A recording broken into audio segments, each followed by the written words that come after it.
మిత్రమా, ఏమైనా అవతల వాళ్ళ మూలంగా బాధపడితే అది వాళ్ళకి చెప్పేస్తే మన మీద ప్రేమ చూపిస్తారేమో అని అనుకుంటాం. కానీ ఈ రోజుల్లో అది చాలా తప్పునేస్తమా. ఇంకాస్త ఏడిపిస్తారు, లేకపోతే చులకనగా చూడడం మొదలు పెడతారు. ఏం లేదు, వాళ్ళ ప్రేమ కోసం ఆరాటపడుతున్నాం కదా అని వాళ్ళకి తెలిస్తే చులకన చేస్తారు మిత్రమా. కాబట్టి ఎంత బాధపడినా నీ నోరు అస్సలు మెదపొద్దు. బంధం నిలబెట్టుకోవడానికి ఎన్నిసార్లు నాదే తప్పుని సరిపెట్టుకోవాలి. తగ్గడం నాకు అలవాటైంది, గెలవడం నీకు అలవాటైంది. ఇందులో బంధమేది? నీ పంతమే ఉంది. కలిసి ఉండాలనుకుంటున్నాను కాబట్టి నీ తప్పులు నాకు కనిపించట్లేదు.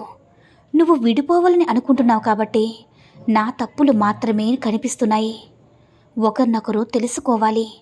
ఒకరినొకరు గెలిపించుకున్నప్పుడే ఆ బంధం నిలబడుతుంది నేస్తమా. మిత్రమా, నువ్వు చేసే పని గురించి నీ అంతరాత్మకు సమాధానం చెప్పుకోగలిగితే చాలు.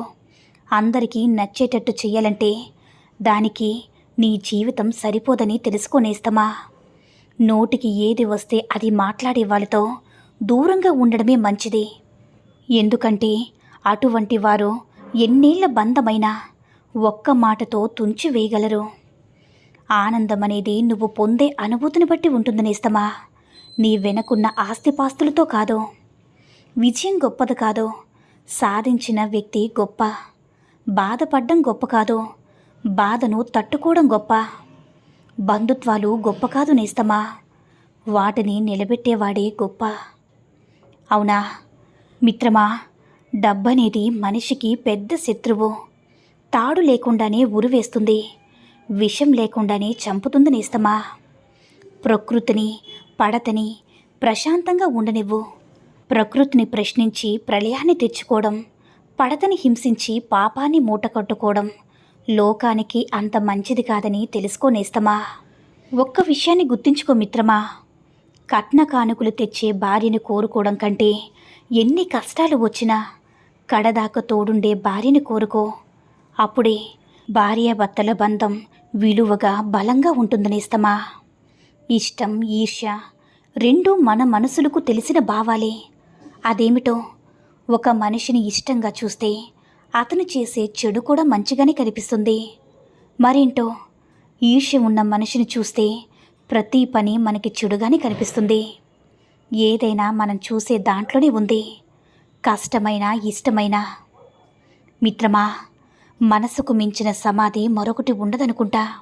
ఎందుకంటే చెప్పాలనుకుని చెప్పలేని భావాలు, పంచాలనుకున్న పంచలేని మధుర జ్ఞాపకాలు, చెప్పుకోలేని దుఃఖాలు, కన్నీంటిని రానియని వేదనలు, కాలం కలిసిరాక కాలరాసిన కలలు, ఇలా ఎన్నో మరెన్నో వాటిని బలవంతంగా మనలోని మనమే సమాధి చేసేస్తాం.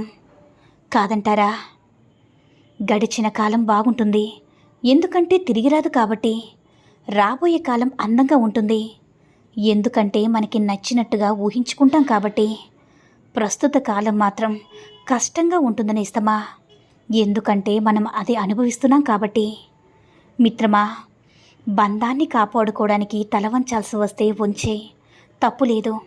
కానీ ప్రతిసారి నువ్వే తలవంచాల్సి వస్తే ఆ బంధాన్ని వదిలేయటమే. ఎందుకంటే జీవితాంతం తలదించుకుని బ్రతకడం చాలా కష్టం. రక్త సంబంధమైన వాళ్ళ గురించి ఆలోచిస్తున్నావంటే ఒక అర్థం ఉంటుంది.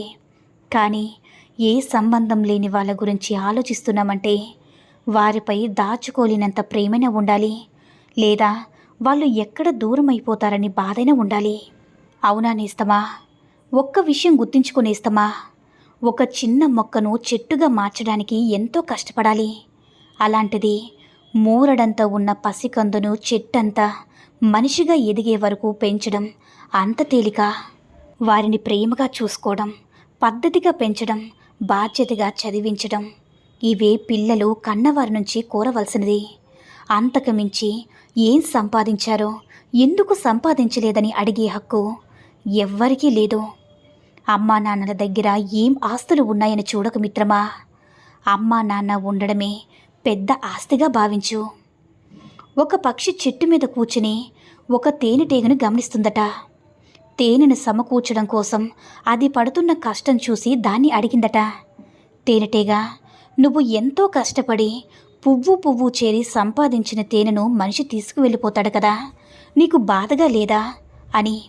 అది విన్న తేనెటీగ నవ్వి ఇలా చెప్పిందట. తేనెను సంపాదించడం ఒక కళ. మనిషి నేను పోగేసిన తేనె దొంగిలించగలడు, కానీ నా కళను దొంగిలించలేడు. నేను మళ్ళీ సంపాదించగలను అనే నమ్మకం నాకున్నప్పుడు బాధపడి కాలాన్ని వృధా చేసుకోవడం అనవసరమని పక్షికి చెప్పిందట. మిత్రమా, మనపై మనకు నమ్మకం ఉంటే ఎవరెన్ని మాటలన్నా సరే మన టాలెంట్ మనకే ఉంటుంది నేస్తమా.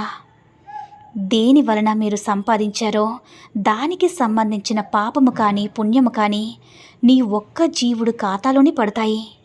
నా బిడ్డలు భార్య కూడా అనుభవించారు, వాళ్ళకి వెయ్యొద్దా అంటే అలా ఏం వెయ్యరు. నీ బిడ్డలు కాబట్టి వాళ్ళు పుచ్చుకుంటారు, నీ భార్య కాబట్టి అనుభవిస్తుంది.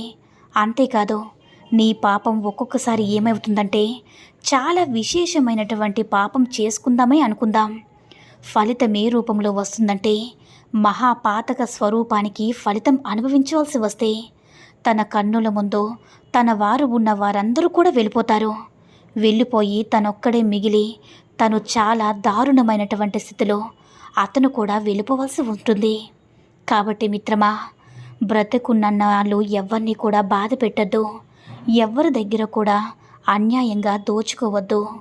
నీ కష్టం మీదే నువ్వు ఆధారపడి బ్రతుకు. ఎవరం కూడా ఏమీ తీసుకెళ్ళలేం నేస్తమా, పుణ్యం పాపం తప్ప. ఎదుటి వారితో నీకున్న అవసరమేంటో వివరంగా చెప్పేసే మిత్రమా. మనస్పర్ధలు రావు, మాయలు జరగవు. మనసు కావాలా, మనీ కావాలా, మాటలు కావాలా, నేను కావాలో క్లారిటీ ఇచ్చేసే. ఒప్పుకుంటే సరే, కాదంటే మరొకరు. మనుషులే కొరవా ఈ లోకంలో. కానీ నమ్మించి వాడుకోకు. నీ అవసరాలకు మనిషి మరణించే వరకు మోయవలసిన బాధను మోసం చేసి ఇవ్వద్దు నేస్తమా. మిత్రమా, మనం కష్టాలున్నప్పుడు మన కంట పడకుండా తిరిగేవారుంటారు. మనకి అదృష్టం వరించినప్పుడు మన కంట పడాలని తాపత్రయం పడేవారు ఉంటారు. ఎప్పటికైనా అవసరం ఉండొచ్చని మనల్ని ఒక కంట కనబెడుతూ ఉన్నవారు ఉంటారు. నిజమైన స్నేహితుడు మాత్రం మన కంట కన్నీరు రాకుండా ఉంటారు మిత్రమా. మనం సంతోషంగా ఉండాలని వారు ఎప్పుడు కూడా కోరుకుంటారు. అవునా నేస్తమా? ఒక మాట గుర్తించుకో మిత్రమా, ఒక ఆడదానికి మగాడిపై లోపల ఎంత కోపం ఉన్నా సరే పైకి నవ్వుతూ మాట్లాడుతుంది అంటే ఆమె అతనితో తన అవసరాలు తీర్చుకోవడానికి మంచిగా నటిస్తుందని అర్థం కాదంటారా? ఈ సూక్తుల్లో ఏ సూక్తి నచ్చిందో కామెంట్ చేయండి. ఈ వీడియో నచ్చినట్లయితే మరిన్ని వీడియోస్ కోసం మన ఛానల్ని సబ్స్క్రైబ్ చేసుకుని మాకు కొంచెం సపోర్ట్ చేయండి. ధన్యవాదములు.